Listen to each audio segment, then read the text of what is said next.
About to leave, already packing. Come with me, I'm not really asking. We'll get away to a place where we don't know. About to see the world in action, what we can be, life with no distractions. We'll get away, this is what we waited for.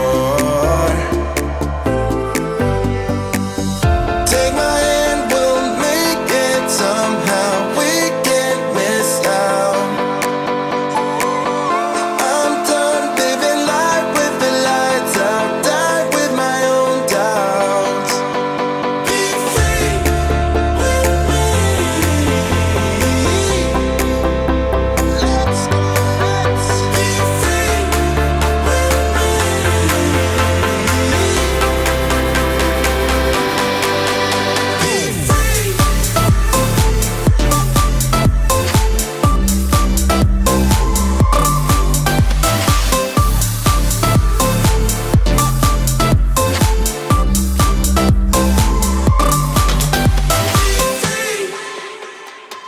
Not looking back, eyes on the freeway, Bonnie and Clyde, a classic cliche.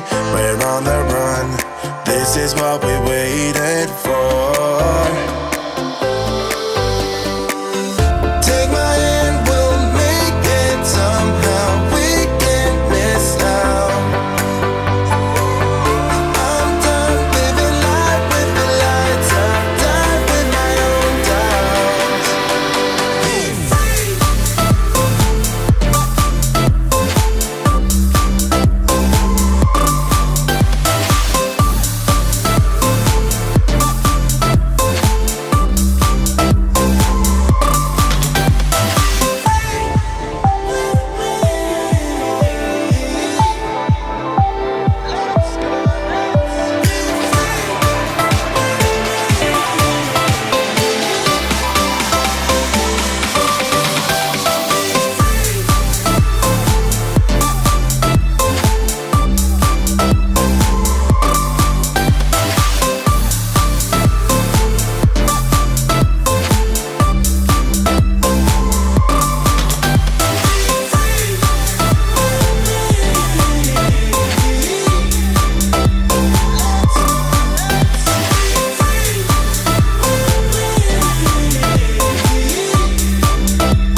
We're back. It's time for one of our new, this term, live AQA A-Level Psychology live streams. My name's Jim, if you've not been to one of these sessions before. And I'm joined by our two of our regular presenters, Lara in the middle and Anne on the right. Good evening, team. Hi everyone, been a long time. Hope everyone's had a nice Christmas break and is ready for the lessons to start again. Yeah, too right. And well, it's been January, hasn't it? Because we didn't do any psychology live sessions in January, but we're back on the 1st of Feb. And we've got a series of live streams coming up before half term and also after half term. Approaches tonight, but I think we're doing some research methods as well this half term, which will be a nice, I was going to say a distraction for us. Not a distraction, it's very important. But moving on from the topics we covered last term. And at the end of the session, we'll mention how you can access all the previous sessions that Lara and Anne and Laura and the team have done in the last 12 months. There are loads of them.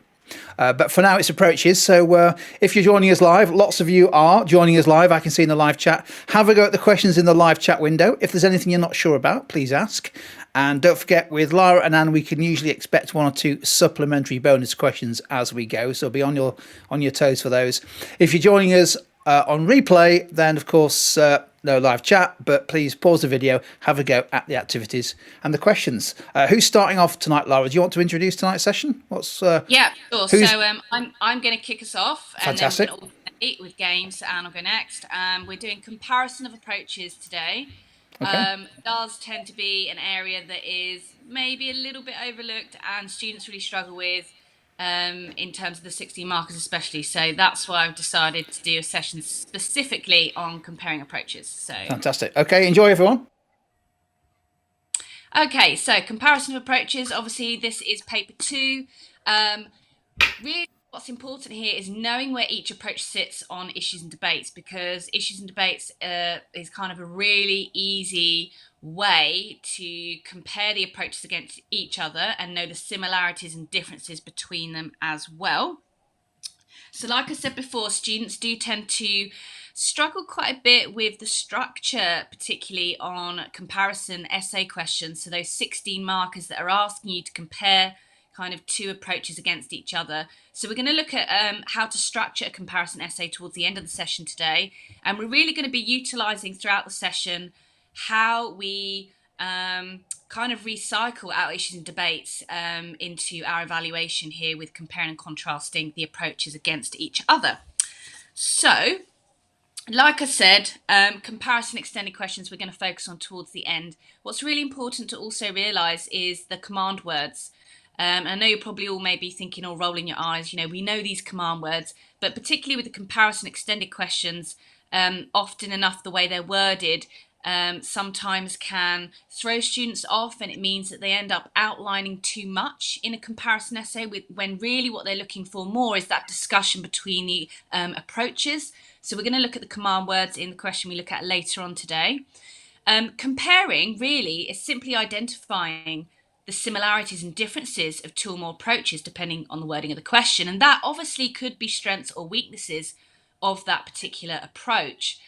And like I've said, recycle, utilize those issues and debates here. You learn issues and debates as a separate topic in paper 3. Why not utilize that? They act as great comparison markers for the approaches, as we're going to see as we go through some of the games today. So we're actually going to kick start today with a new game. You guys haven't actually played this one with us yet. You might have played it in some other of the subjects. So here, what I want to know from you guys, and again, really encourage you, like you always do, guys, to type your answers in the chat box. I want 2 arguments that support the view that the biological approach is similar to the cognitive approach. So we want 2 kind of points which state they're similar, and then kind of 2 points that say actually they're not similar. So really we're looking for 4 points in total. But just to start with, if we can just have the 2 points from you guys that state that biological and cognitive are similar. So like I said, really think about where they sit on those debates, on those issues. Maybe there's a similarity there between them. That's what I want to know. So when you've got both kind of similarities, pop that in the chat box. And we've already got some answers coming in. So Sophie, well done. We're saying they're both nature. You're right there. They do both consider nature, and they're both deterministic as well in that debate. Good. And Crazy Fizz, we've said both use empirical methods. Okay, yeah, great. Deterministic, reductionist. What we want to make sure we're doing as well, guys, is being specific with our types of determinism and reductionism. Okay, so particularly with the biological one, it's biologically reductionist, it's biologically deterministic. It's really important because that is actually quoted in the spec. They're both scientific. Saffron, well done. Technology such as brain scans, Abigail, well done, really good elaboration. Yes, Sophie, we're coming in with the differences here, really good, yeah. So biological approach uses animal studies, cognitive doesn't so much. Oh, really good elaboration here. Is that Rags? So both approaches adopt a reductionist view of behaviour. Bio breaks down into physiological elements, good. Cognitive is machine reductionism, excellent. Yeah, both are hard determinism. Yeah, both scientific. We're coming up with some really, really good answers here. So let's have a look at the in favour scale. So we've got that they're both, I don't think anyone actually came up with this. Correct me if I'm wrong. Don't think anyone said nomothetic. It's weird. Nomothetic and ideographic does tend to be a debate that isn't utilised much. I don't know why. Maybe it's forgotten about. I'm not sure. But nomothetic, they both create general theories and laws. So with biological, there's a share of common biochemistry amongst us and differences in that biochemistry that explain variances in behaviour between people, whereas cognitive focuses on cognitive processing in groups of people and the comparison to computers, and these processes can be generalised to all humans. So that's why they're both nomothetic, and like you guys have actually correctly recognised as well, they're both scientific. You know, biological uses experiments and cognitive uses experiments and brain imaging as well. So Lots of kind of scientific rigor to both of those approaches, as it were. So let's flip it now, guys. Let's see how you do with the differences. How do they differ? How do biological and cognitive differ? So we've already got some answers. So Blake, we're saying biological disregards social factors. Cognitive takes them into account. You're right there, Blake, actually. Yeah, cognitive does actually consider nurture as well. So that's really good. So if we were going to put that into a debate, we might utilise nature-nurture there. And Nida, we've said both deterministic, cognitive is soft, bio is a form of genetic or biological determinism. Yep, good.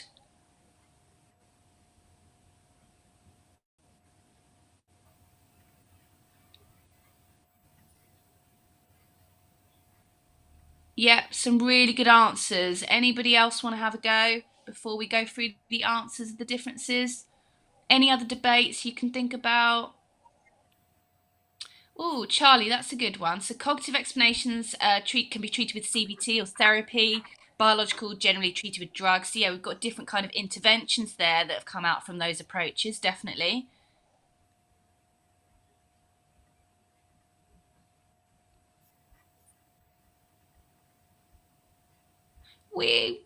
Crazy Fizz, you said, biological has real life application in terms of drug therapy, cognitive doesn't. We might argue, yeah, I mean, it's a good consideration, but we might argue that cognitive does, especially when we're looking at, paper one, when we're looking at depression and treating depression from a cognitive perspective, we're looking at CBT. And actually, CBT is kind of, the most kind of utilized therapeutic intervention, definitely in the NHS and for a lot of therapeutic interventions. So perhaps arguably does have real life application. So what we have here, nature nurture, there's a difference here of where they sit. So biological emphasizes nature, whereas the cognitive considers both nature and nurture. And some of you might be sitting there thinking, well, how does cognitive consider both? I'll tell you. Cognitive, we have innate thought mechanisms, but the environment shapes those thought processes. And some would even argue, actually, that cognitive is a bit more nurture than it is nature, but it does consider both is the point here. So that's where they differ, because biological ignores nurture completely. Well, actually, we can even argue against that. In terms of the biological approach, we've got phenotype. So there is an element that the biological approach kind of slightly encompasses a bit of nurture, but the emphasis on biological is that it is nature. Okay, that's kind of the end line. And in terms of conscious and unconscious, biological is unconscious, whereas the cognitive is both conscious and unconscious, as we know from that from kind of what we were saying there with the nature nurture and our thought processes, some being innate, some being we can shape. Really, really good answers there, guys. I'm really loving the elaboration. Let's try another one. This time we're going to give one similarity of behaviorism and psychodynamic this time, and then we're also going to do a difference. If you want to put them both down at the same time, that's fine, or we can do them separately. So this is a similarity and a difference of behaviorism and psychodynamic.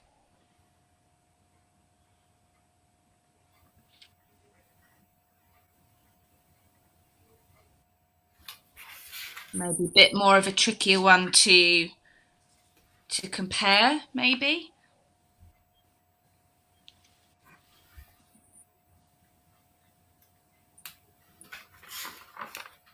So both are deterministic, yeah? Talia, well done. So we've got, both are deterministic, and there's not really an element of free will there that's considered. Sophie was saying behaviorism considers nurture, while psychodynamic is nature and nurture. Good, really good. Perhaps I'd say behaviorism is more nomothetic. Psychodynamic is definitely a bit more idiographic than nomothetic. Legend. Both have an aspect of nurture. Excellent. What about if we stray away from the debates a minute? Can we think of any comparisons here with behaviorism, psychodynamic, apart from the debates?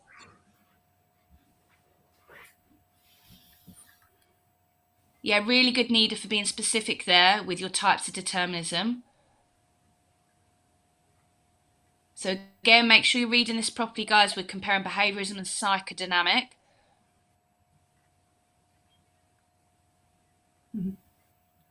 Yeah, psychodynamic maybe a bit more like less scientific, we could say. Behaviorism a bit more scientific in terms of being measured. Yeah, so both have practical applications of treating mental illnesses. So can anybody tell me what those practical applications are? How do we treat mental illness according to the behaviorist approach or psychodynamic? Can we be specific from maybe paper one or something like that?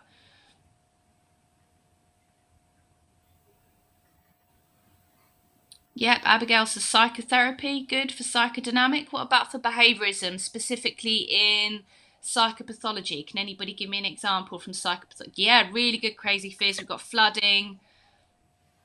Really good.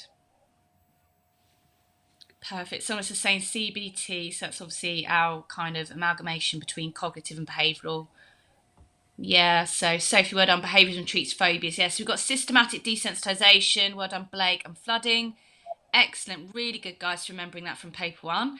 So can we think of a difference then? So some of you have put the differences down there. So yeah, behaviourism tests on animals, whereas psychodynamic tests on humans and largely case studies. Now, I just wanted to present this similarity and difference to you because, these aren't necessarily on the issues and debates kind of spec, but they're still valid comparisons. So just something to think about. And I'm going to give you a list later on of other comparisons apart from issues and debates that you can utilise for this.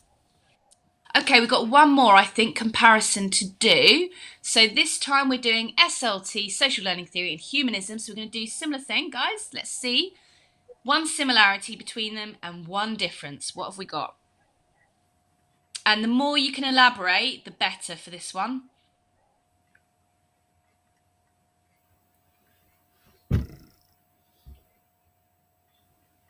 Yeah, really good, Molly. Just wanted to say that's really good elaboration there between the psychodynamic and behaviourism previously. So SLT and humanism, what have we got for similarity? Yeah, Sophie, that's a really interesting one actually. So SLT is generally observable behaviour, while humanism not necessarily observable, but it tends to be more inner thoughts, feelings on a holistic level. Yeah, really good. SLT is much more reductionist than humanism. Well done, RM. Good. Oh, that's a good one. SLT is nomothetic, whilst humanism is idiographic. So I've actually elaborated this one here. So nurture side of the nature-nurture debate for SLT, behaviours learned from observation, vicarious reinforcement, imitation, if we're going to be specific and elaborate that fully. Whereas humanism, again, is on the nurture side, behaviours shaped by the environment as we want to achieve self-actualization. So both are nurture on that nature-nurture continuum. And our difference, therefore, let's have a look at that. So we've got nomothetic and idiographic, which I think some of you have already kind of pointed out that difference. So SLT is nomothetic, whereas humanism is idiographic. Why? SLT is all about general laws of behaviour, like our vicarious reinforcement, our mediational processes. Humanism is much more idiographic. It really focuses on that subjective experience of a participant, of a human, and there's no attempt at creating any general laws there and applying that to the masses. So we're coming up with some really good comparisons. I'm actually really impressed. So yeah, keep that train of thought. We're going to move on now. I think we're going to hand over to Anne in a moment. But first, I just wanted to, like I said before, demonstrate and show you, and some of you might want to write some of these ideas down. Utilising issues and debates is great, but there are a few other points to consider when we're comparing the approaches. So think about, is it scientific? The applicability of it. So think about in terms of therapy, that's kind of the easiest one to think about in terms of applicability. Participants, who do they use? Do they use just animals? Do they use just human participants? Do they use both? And also think about the research method employed. So, for example, psychodynamic tends to be based more on case studies. Is that strength? Is it a weakness? Some use experiments more. Is that a strength or a weakness? So there's just some other parameters there to help you to compare the approaches against each other, as well as those issues and debates as well. So I'm going to pass you over to Anne now for Beat the Teacher game, which again is a new one. Right, some fantastic answers there. I really, really was impressed. Okay, so on the next slide, we've got an answer. We've got a students out, well, an answer that's on one difference between the biological and behavioural approaches. And there's 5 mistakes on the next slide. So if we put the slide up, and again, use the chat box to say where these mistakes are. It's going to be a bit tricky, this one. It'd be interesting to see how it works. So it's comparing the biological and behaviourist approach.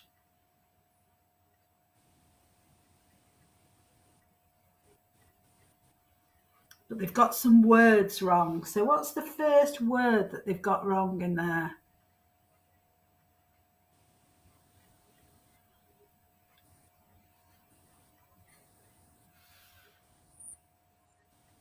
Yeah, but it should be such as genetics instead of, oh, it's going so quickly. Yeah, Ellie, you're right, that's one of the mistakes. Both are control, yeah, out of control. That's definitely one. Both deterministic is a similarity, yeah, Molly, so I think that's number 3. Instead of a difference. Difference is wrong. Similarity, not difference. Internal factors. Determinism is uncontrollable factors. There's still one that perhaps you haven't got. I think you've got all the others. But there's something else that's wrong. Yeah, it's outside the individual's control. Yeah, that's right, Anise. Yeah. There's just one more. It's towards the end. Yeah, we've got that one. We've got internal factors such as genetics, Saffron, so we know that one. Yeah, we know that. We know that that's genetics. It's a bit further on than that. Might both remove. Yeah, it says they may both remove responsibility. It's just before that. That doesn't lead on. They may both remove responsibility. Doesn't actually lead on. You're in the right place.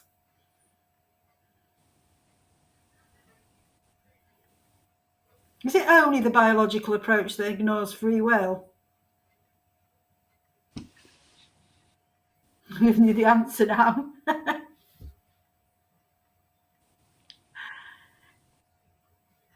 Is it only the biological approach that ignores free will? Behaviourism too, yes, Sophie. It means both approaches ignore free will, don't they? This student's got very mixed up. Yes, people are coming in with both of them. Okay, so yes, well done. Yeah, we got there. That it's not difference is wrong. It's a similarity. They both blame. So one similarity is that they're both deterministic. This is because they both blame factors that are outside our control of our behaviour. However, they're both deterministic in different ways. The biological approach blames internal factors such as genetics, whereas the behaviourist approach focuses on external factors such as reward and punishment. And then this means that both approaches ignore free will and therefore could be criticised. They might both remove responsibility from individuals for committing crimes, for example, as the cause of the behaviour was outside the individual's control. So those are the 5. I think things to kind of look at in there and consider as well is the use of comparative language as well when you're presenting similarities and differences, and using the words like however, in comparison, similarly.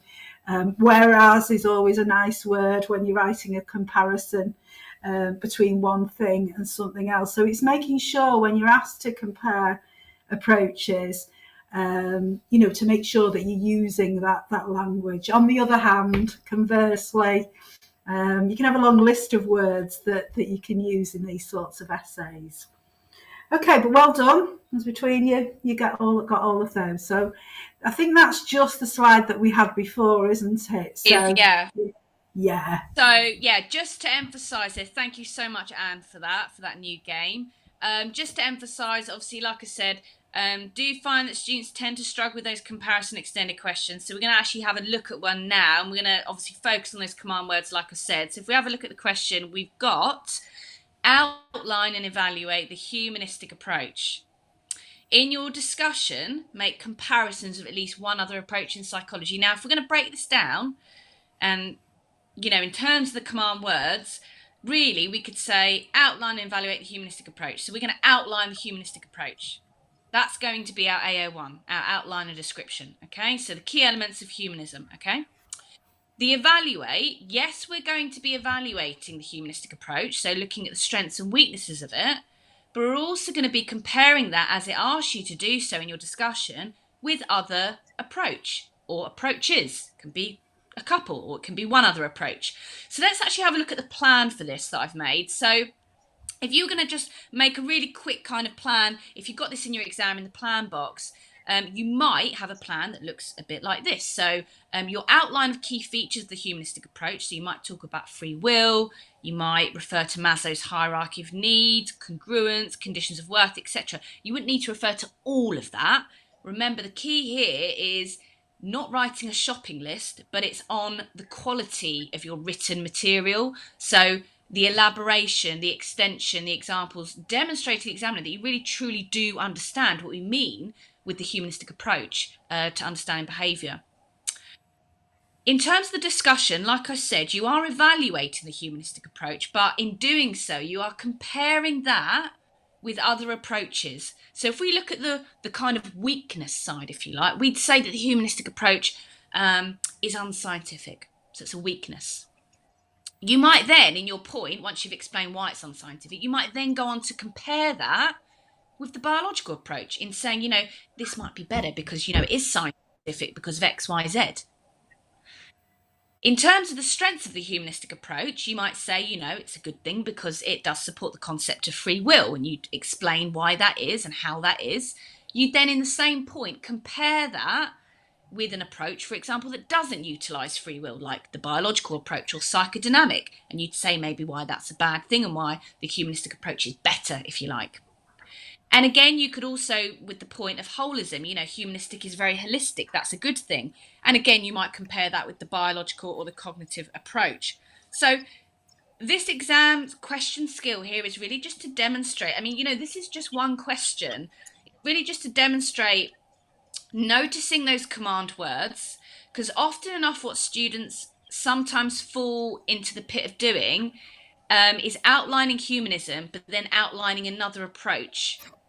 And often enough, it's really getting you to outline one approach. Again, really does depend on the wording of the question, but with your timing and the amount of marks that are designated, or ratio-wise for AO1 and AO3, usually you're outlining an approach, and your second or third approach is going to come into that discussion in your AO3 and your evaluation.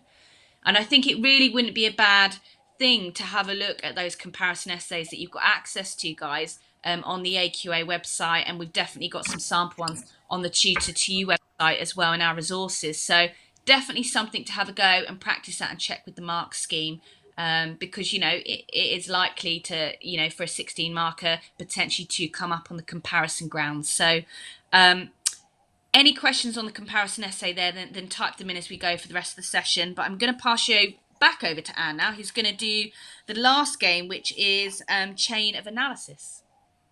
Just before I could do the chain of analysis, there's just another kind of question, another kind of essay question and approaches that has been asked.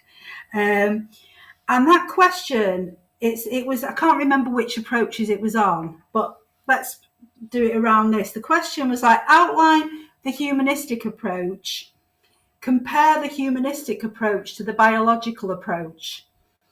Okay, and when the question was worded in that way, it really, really threw students, because they didn't kind of know how to deal with that sort of compare question, because I think what was happening was they were trying to think, well, where's the AO1? Where's the AO3? And miss the fact that the AO3 is the comparison. And when you're asked to compare something in an essay like that this is where the AO3 marks came from.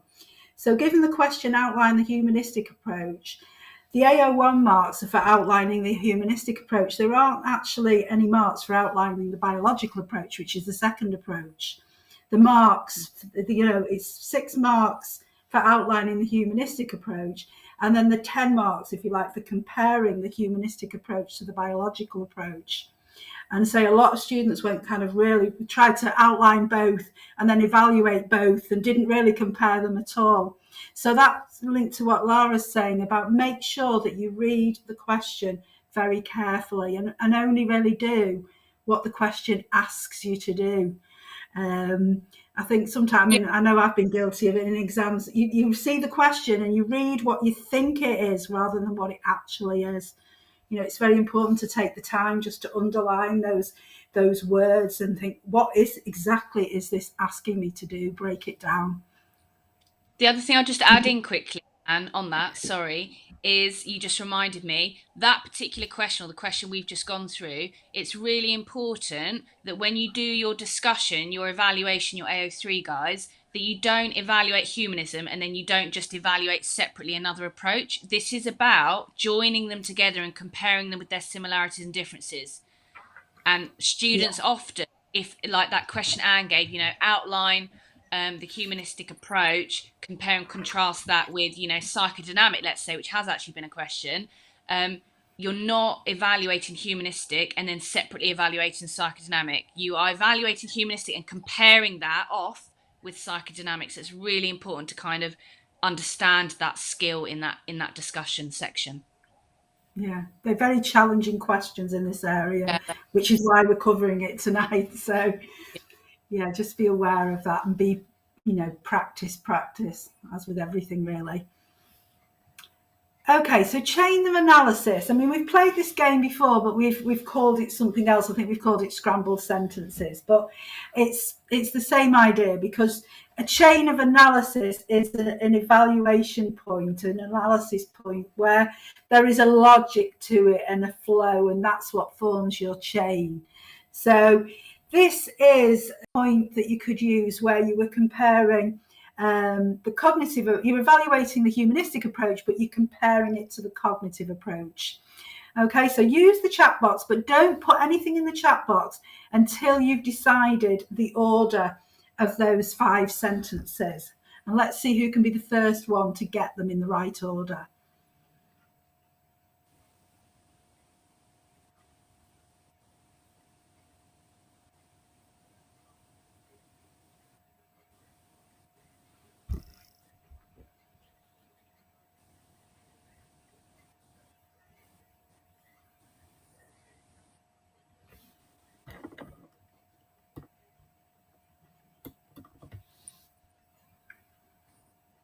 Okay.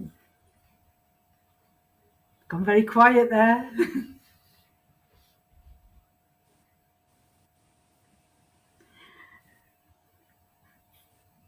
Nearly, Abigail.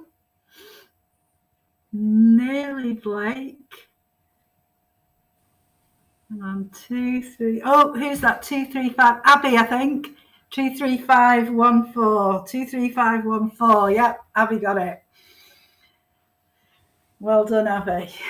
Okay, so remember thinking back to that essay title. So it was evaluate the humanistic approach by comparing it to at least one other approach. So that's why I think everybody began with 2. So everybody got that.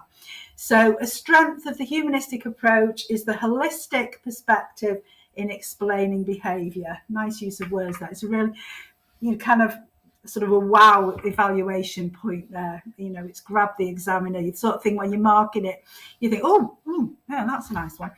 Okay, so, and then it explains it. So a holistic explanation aims to view the human as a whole and not as separate parts. For example, the humanistic approach focuses on understanding all aspects of human experience and interaction. So we're saying that's a good thing.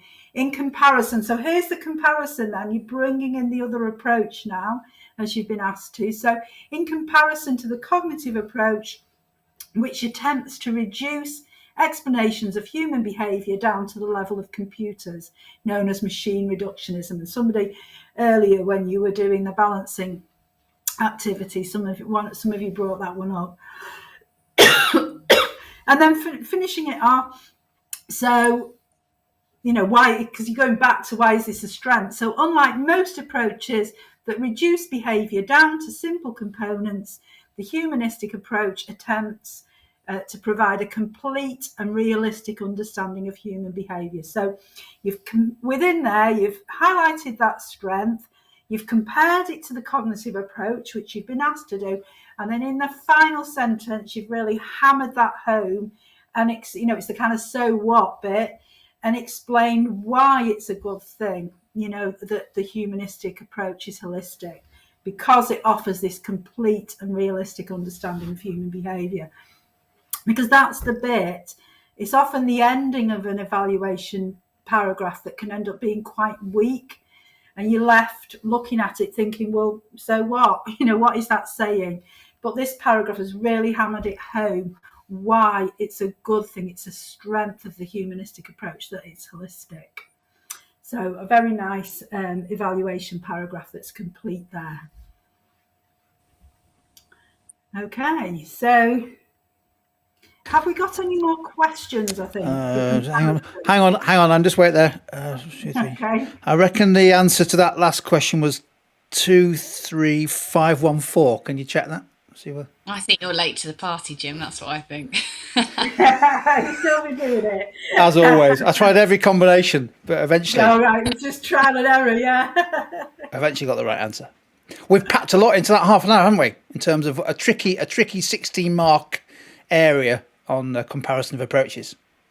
Yeah, it's a tough topic, and I hope you guys have all, got something new out of that maybe you didn't know, or something that you're taken away from the session. And I think definitely there's going to be a lot of students that are going to benefit a lot from the next couple of weeks as well with our data handling for research methods. We've got a part 1 and a part 2, I think, coming up over the next 2 weeks. So that's good to focus on research methods. We know that's a big emphasis and component of our A-level. So, yeah.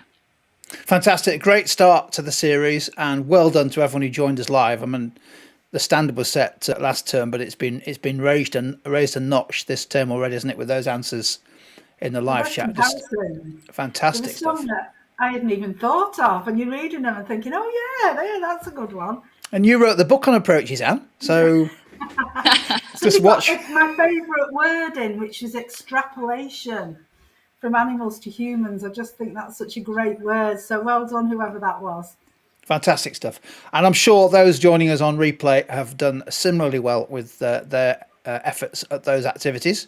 Don't forget, if you go to tutor2u.net/live, and you'll see Lara and Anne and other parts of the team as well, other members of the team, delivering, I think it must be about 35 sessions we've done, covering all aspects of AQA A-level psychology. So great opportunity to catch up on some topic areas that you want to revise ahead of, maybe you've got some mocks coming up, or you've just done mocks and you think, well, I just need to refresh my understanding of that area. And well, hopefully it's a date this time next week, isn't it? It's a regular slot here on a Tuesday at 5:30. He says, realising that there's lots of other subjects we're doing at the same time now. But if you can join us live, that's fantastic. Spread the word, tell your mates, join us live, and we'll see you this time next week. So see you later. Bye, everyone. Bye.